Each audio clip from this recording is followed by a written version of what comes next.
I, 28F, got married to my longtime boyfriend Dexter, 29M, last year. We dated for 6 years before finally tying the knot. Our relationship started in college when we met through mutual friends at a campus event.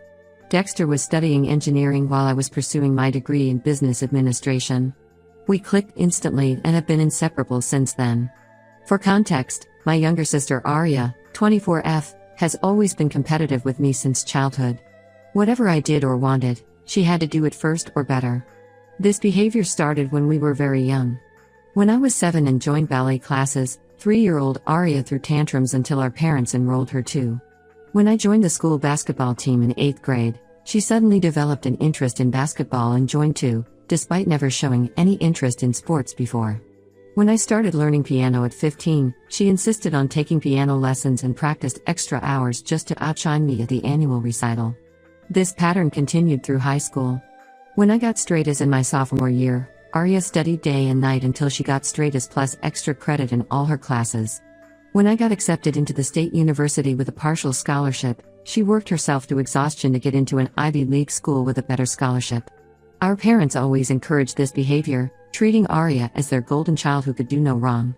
When we were kids, if I complained about Aria copying everything I did, my parents would say I should be flattered that my little sister looked up to me so much. As we got older, they praised her relentlessly for everything while my achievements were often overlooked or treated as expected. They spent thousands on her Ivy League education while I had to work part-time jobs to help pay for my state university tuition. When I started dating Dexter in college, it didn't take long for Aria to find out about him through social media. Within months, she started dating his younger brother Kenneth, 26M. It felt like she was trying to copy my life yet again. Kenneth was still in his final year of high school then, and their relationship seemed forced from the start. But our parents thought it was adorable that the sisters were dating brothers. Over the years, Dexter and I built a solid relationship. We supported each other through college, our first jobs, and the struggles of early adulthood. When we moved in together after graduation, our parents disapproved, saying we were living in sin. But when Aria moved in with Kenneth right after he finished high school, they called it romantic. Last year, when Dexter and I announced our engagement, my grandparents were overjoyed. They had been waiting for their first great-grandchild, and naturally, everyone assumed we would be the ones to give them that joy since we were getting married. My grandmother even gave me her antique cradle, saying she hoped to see it filled soon. This didn't sit well with Aria. She couldn't stand that I was getting all the attention for once. During our wedding planning, Aria tried multiple times to overshadow us. She pushed Kenneth to propose, but he wasn't ready. She suggested having a double wedding, which we firmly refused. She even tried to wear white to our wedding until our grandmother put her foot down. 2 months after our wedding, during a family Sunday dinner, Aria announced she was pregnant. Kenneth looked shocked and uncomfortable during the announcement, almost dropping his fork when she said it. Later, we found out through mutual friends that Aria had deliberately gotten pregnant without discussing it with Kenneth. She had stopped taking her birth control without telling him, just so she could have the first grandchild in the family. My parents were ecstatic about becoming grandparents. They completely forgot about our recent wedding and shifted all their attention to Aria's pregnancy. Every family gathering became about her baby shower plans or nursery ideas. My mother spent hours shopping for baby clothes while my father started setting up a college fund for the baby. My grandmother's antique cradle, which had been given to me, was suddenly moved to Aria's apartment because she needed it more. Kenneth confided in Dexter during a brother's night out that he wasn't ready to be a father. He had just started his career in IT and wanted to focus on that first. He felt trapped and manipulated but didn't know how to express this without seeming like a bad guy. But Aria manipulated him into staying, saying their baby needed both parents. She even moved in with him at his parents' house, claiming they needed to start living like a family. The real problems started after the baby was born. Aria quickly realized that having a baby wasn't just about getting attention and cute photos for social media. She struggled with the simplest tasks like changing diapers or waking up for night feeds. Kenneth tried his best, but he was equally unprepared. They both started showing signs of being overwhelmed. Aria would call our mother at 3 a.m. crying about how hard everything was, and Kenneth started staying late at work to avoid coming home. Last week, my parents invited Dexter and me for dinner. We thought it was just a regular family dinner, but we were wrong. They had invited Dexter's parents too, which should have been our first red flag. As soon as we sat down, my mother started talking about how stressed Aria was with the baby. She mentioned how Aria needed time to figure out her life and career, and how the baby was making it difficult for her. She talked about how Aria's mental health was suffering and how she needed a break. Then came the shocking part. My parents suggested that since Dexter and I were stable, mature, and had been married longer, we should take the baby and raise it as our own. They said this way we wouldn't need to try for our own child, and Arya could focus on her life. I was speechless. They were asking us to take on someone else's child just because the actual parents weren't ready for the responsibility they had purposely taken on. Now both our families are pressuring us to reconsider. They keep saying we're being cruel by not helping Arya when she needs us. But Dexter and I refuse to let them manipulate us into taking on a responsibility that isn't ours. We didn't ask Arya to get pregnant, and we certainly didn't ask her to use her pregnancy as a way to steal attention. This isn't a used car we're talking about, it's a human being. You can't just hand off your child because parenting turned out to be harder than you expected. Update 1: The situation has gotten worse since my last post. Yesterday, Arya and my mother showed up at my workplace during lunch. I work at a marketing firm in the city, and they somehow found out my lunch schedule. They cornered me in the parking lot as I was walking to my car to grab lunch, demanding that I listen to their proposal. As soon as they approached me, I knew this wasn't a casual visit. Arya looked like she hadn't slept in days, with dark circles under her eyes. She started crying about how she and Kenneth weren't ready for parenthood and how they needed more time to figure things out. She kept saying she felt trapped and overwhelmed, that she never expected motherhood to be this hard. My mother then revealed their new plan. They suggested that Dexter and I could take the baby for a trial period of 6 months. If things didn't work out, they would find another solution. According to them, this would give Arya and Kenneth time to get their lives in order while ensuring the baby was well cared for.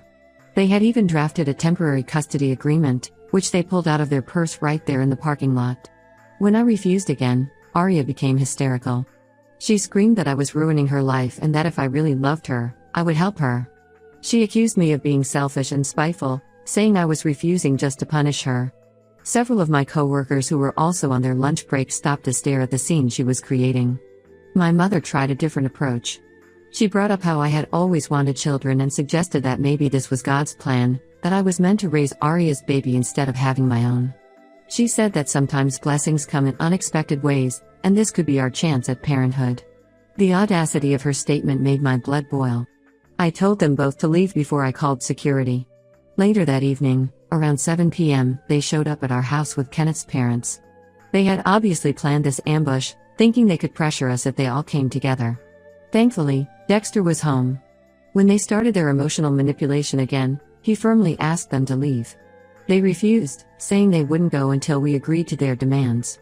Kenneth's mother started crying about how her son's life was being ruined, as if he had no part in creating this situation. My mother joined in, saying how Arya was suffering from postpartum depression and needed support. They made it sound like taking their baby was the only way to help her, completely ignoring the existence of actual medical and psychological help. That's when Arya dropped the bombshell. She and Kenneth had already booked tickets to Europe. They were planning to leave the baby with us whether we agreed or not. She thought if they just left the baby, we would have no choice but to take care of it. She even had a whole plan worked out. They would drop the baby off for babysitting and then catch their flight, leaving us with no option but to step up. I was shocked at her selfishness and immediately told her that if she abandoned her baby, I would call CPS. I made it clear that child abandonment was a crime, and I wouldn't hesitate to report them if they went through with their plan. This threat seemed to shake them all. My mother started begging us not to involve authorities, saying it would ruin Arya's life and future career prospects. Kenneth's parents joined in, promising to increase Dexter's inheritance if we agreed. They even offered to buy us a bigger house and a new car if we would take the baby. But we stood firm. We told them all to leave or we would call the police for trespassing. The look of shock on their faces when they realized we were serious was almost comical.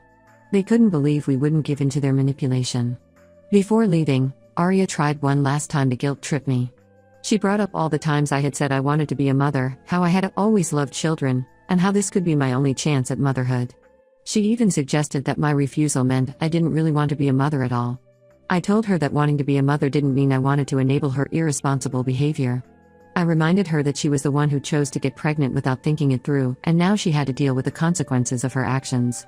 They finally left, but not before my mother warned us that we would regret our decision. She said that family should help family, and we were choosing to be cruel instead. Kenneth's father made a point of mentioning again that this would affect our standing in his will. After they left, Dexter and I sat down and had a long talk. We agreed that we needed to take steps to protect ourselves from future ambushes. We're looking into security cameras for our home, and I've informed my workplace security about potential unwanted visitors. The whole situation has shown us just how far our families will go to force their wishes on us. It's clear they don't respect our boundaries or our right to make our own decisions. We're considering taking legal action if they continue with their harassment. Update 2: After the parking lot incident and the ambush at our house, I decided to talk to my grandfather. He has always been the voice of reason in our family, and I needed his perspective. I waited until I knew he would be alone, as my grandmother usually has her bridge club on Wednesday afternoons. I visited him at their house, bringing his favorite lemon cake from the bakery near their home. When I arrived, I found him in his study, reading the newspaper as he always does after lunch. He smiled when he saw me, but his expression quickly turned serious when he noticed my distress. I sat down in the old leather chair across from him, the same chair I used to sit in when I would visit him after school as a child. I told him everything from the beginning, about Arya's deliberate pregnancy, her inability to handle motherhood, and our parents' ridiculous demand that we take her baby. I explained about the ambush at my workplace and their attempt to force us into taking the baby by threatening to abandon it with us. As I spoke, I could see his expression changing from concern to anger. To my surprise, he already knew parts of the story but not the whole truth. My parents had told him a completely different version. According to them, Dexter and I had initially offered to adopt the baby but then suddenly changed our minds, leaving Arya devastated. They had painted us as the villains who were refusing to help family in need, making Arya out to be the victim of our cruelty. Grandfather was furious when he heard the real story. He couldn't believe that his own daughter, my mother, would try to force her older daughter to raise her younger daughter's child. He was especially angry about Arya's plan to abandon the baby with us and run away to Europe. He kept shaking his head, muttering about how this wasn't the way he and grandmother had raised their children. He immediately called my grandmother, despite her being at her bridge club. He rarely interrupts her social activities, so this showed how serious he considered the situation. When she arrived home 20 minutes later, he had me tell her everything again. By the end of my story, both of them were visibly upset. They both agreed that this situation had gone too far. Grandfather said he had watched over the years as my parents consistently favored Arya, but he had hoped they would grow out of it. Now he realized their favoritism had created this mess, enabling Arya's irresponsible behavior while expecting me to clean up after her. That's when grandfather made an unexpected offer.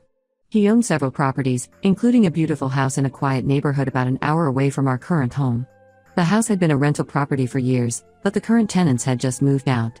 He offered to give it to us, saying we needed to distance ourselves from this toxic situation. At first, I tried to refuse. The house was worth at least $500,000, and it felt like too much to accept. But grandfather insisted.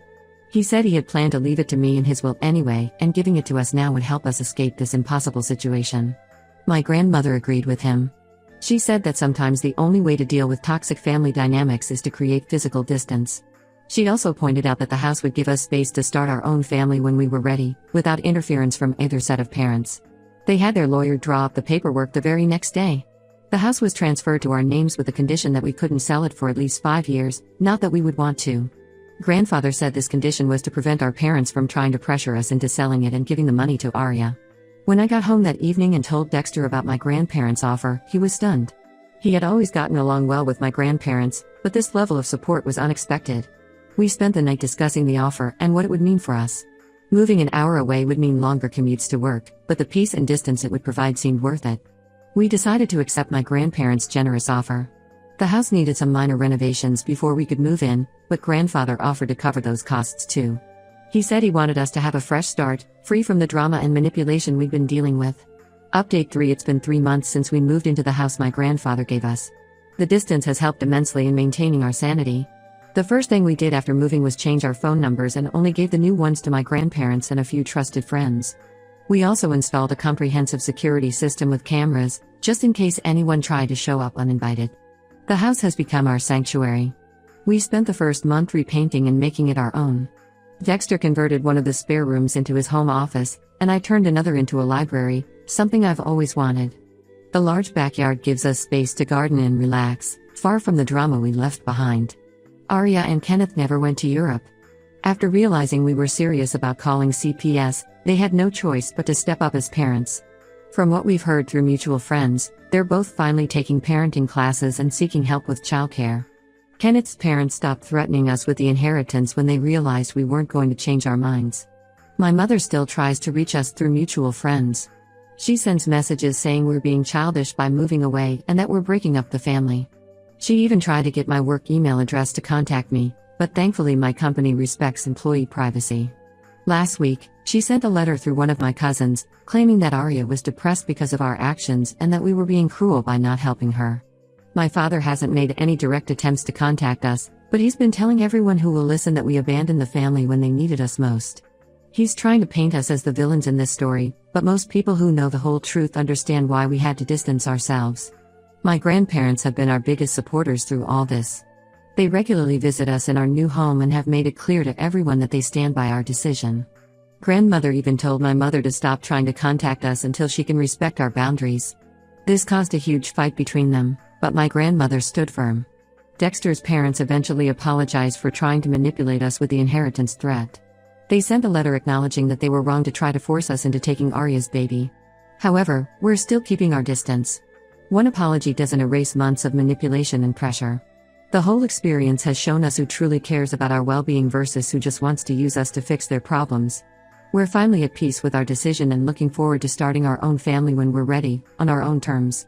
Last week, we heard that Arya and Kenneth are finally attending couples counseling and parenting classes. While we're glad they're getting help, we have no plans to reconnect anytime soon. The trust has been broken, and it will take more than a few months of good behavior to rebuild it. For now, we're enjoying our peaceful new life. We've made friends in our new neighborhood, joined a local community garden, and are planning to adopt a dog. Sometimes the best way to deal with toxic family dynamics is to create enough distance to build your own happiness. That's exactly what we're doing, and we have no regrets about our decision.